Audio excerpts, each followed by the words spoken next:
Assalamualaikum Baraya. Ini adalah video lanjutan dari video yang sebelumnya, di mana saya melakukan perjalanan dari sekitaran Lewi Gajah Cimahi sampai ke gerbang tol Cilenyi. Maka di video ini merupakan perjalanan yang sebaliknya. Seperti biasa, di channel saya ini kebanyakan menyajikan rekaman perjalanan yang mungkin untuk hari ini sangat terkesan biasa. Tapi mungkin beberapa tahun kemudian akan terjadi banyak perubahan di tempat yang saya lewati. Jadi, selamat menonton bagi yang ingin ikut dalam perjalanan ini.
silat jeung tenaga lapisanana masing-masing. Ilmu silat layang baca karang jeung kakuatan tenaga lapisan digunakeun ku Jaka Sinangling mampu ngabenung panajang lawan. Malah lain saukur ngabenung panajang lawan hungkul, tapi 2 kali panajang Jaka Sinangling geus teu bisa disingkahan jeung dibenung ku anu nyelawan. Panajang lawan dibenung ku Jaka Sinangling. Saterusna Jaka Sinangling ngasupkeun panajang leungeun katuhuna ngahantem dana lawan. Sakieu tugas disusul ku tajongan kana ikan burung lawan. Sakieu tugas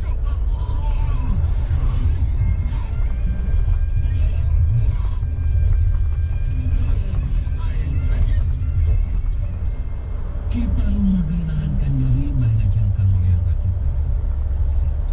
Terus ngalayang turun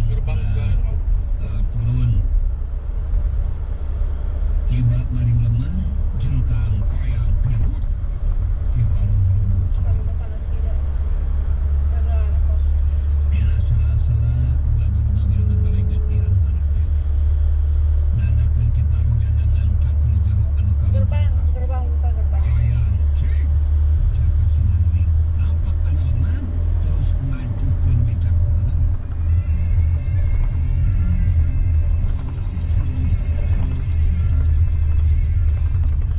Ki Parung nyarahu dina jero hati. Manehna asa percaya bisa dirubuhkeun ku Jaka Sinangling. Kakuatan ilmu pupuhan panglepuhan tetela bisa diungkulan ku anu dilawan. Tapi daya tahan badan Ki Parung kawilang hebat oge. Sanajan geus nyandangan tatu di jero, tapi masih bisa ngonel hudang. Terus cengkat nangtung. Ki Parung bali sumuy nahankan nyeri harita maksakeun maneh cumarita ka Jaka Sinangling.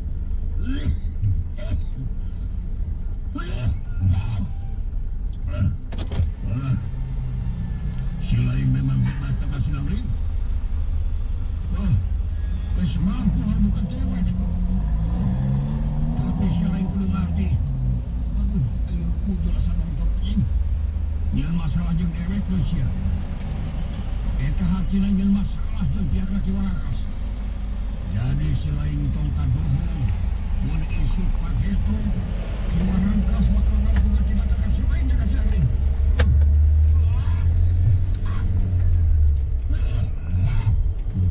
Itupan kojong jarijug Ki Parung ngagajeng luncat saterusna lempang jumarijeg ninggalkeun eta patempatan. Pikeun anu kadua kalina harita ke jalan mas jeung Dimas Sunarsi. Kitu deui para warga nu sejena daratang nyampeurkeun ka Jaka Sinangling.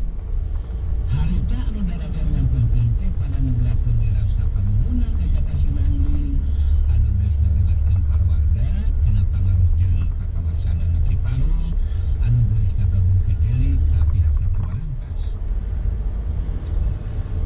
Urang tinggalkeun heula kayaan Jaka Sinangling. Caturkeun harita di kampung kahuripan. Dina poe harita bae sadar mayudakeun ngalakukeun latihan, tapi dadak sakala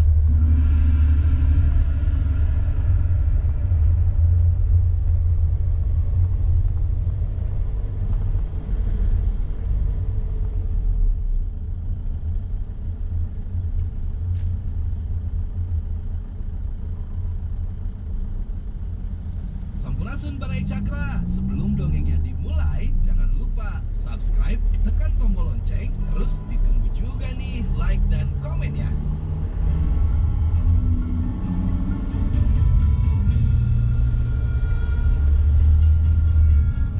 Baraya Cakra, parantos waktosna 80,5 FM Radio Cakra, midangkeun dongeng Sunda Dora-Dori.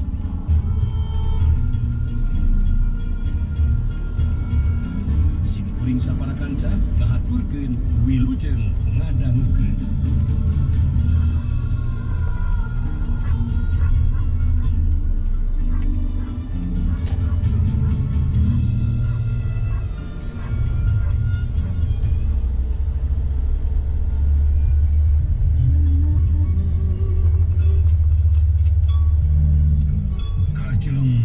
Jareg Ki Parung gajah meluncat saterusna lempang jumaribjeug.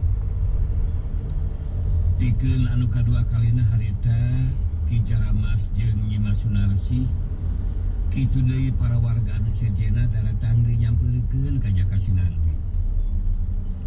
Harita nu daratang nyampeurkeun teh pada negerakeun deui rasa panuhuna ka Jaka Sinangling anu geus ngabebaskeun para warga tina pangaruh jeung kakawasan Ki Parung anu geus ngagabungkeun diri ka pihak Ki Barangkas.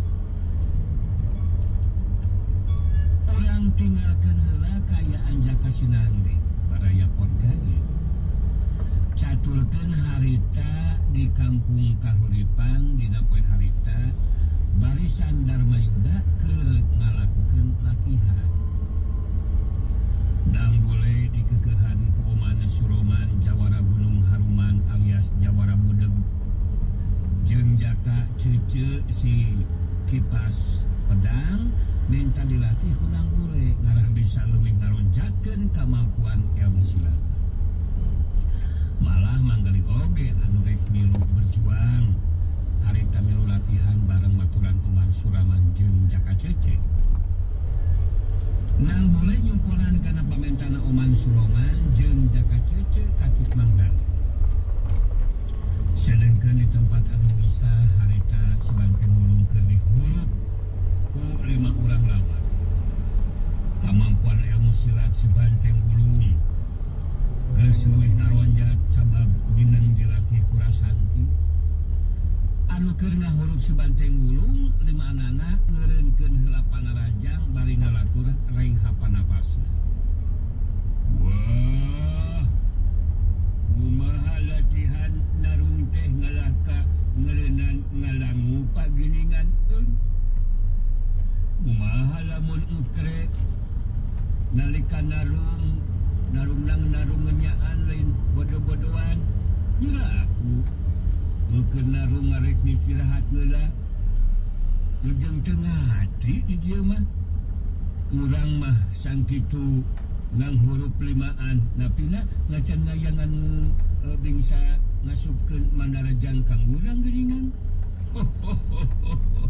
Meuni ngaharegakan gitu geuningan nu matak kudu loba olahragaan beh teu sakedeung langsung reng hapranyugan. Pokona mah cing getol latihan narungna gitu. Salah surang di antarana anu 5an harita nyarita ditujukeun ka Subanteng Wulung. Iya latihan Kang Aden. Kilalau latihan. Balik yang kadang ripuh. Alah ripuh asina. Lapas kepikir kaki ya gali di natarung saja lama aduh. Ada kumaha bisa leheula Kang Aden. Ya henteu neo-neo ngatu garing itu mah. Nganu manting nama murang teh kudu bisa ngamangpaatkeunnan waktuan gitu. Nganu sangukur 2 poean waktuan teh henteu lilaanan. Keur langkukeun langtihan. Terus ngecek mangraneh kumaha ngayeuna ngamampuan ilmu silatan urang katingalina ngaya Kang Mangjuan atanapina jalan di tempatan. Alah jelas aya kemajuan Kang Aden. Jadi memang aya hasilna Kang. Hasilna aiko mileng latihan mah aya hasilna. Jeung Haji Masa Rasanti teh da mun tarung anu nyaan mah kita tikene oge kuring 5 teh geus bisa dibuhkeun ku Kang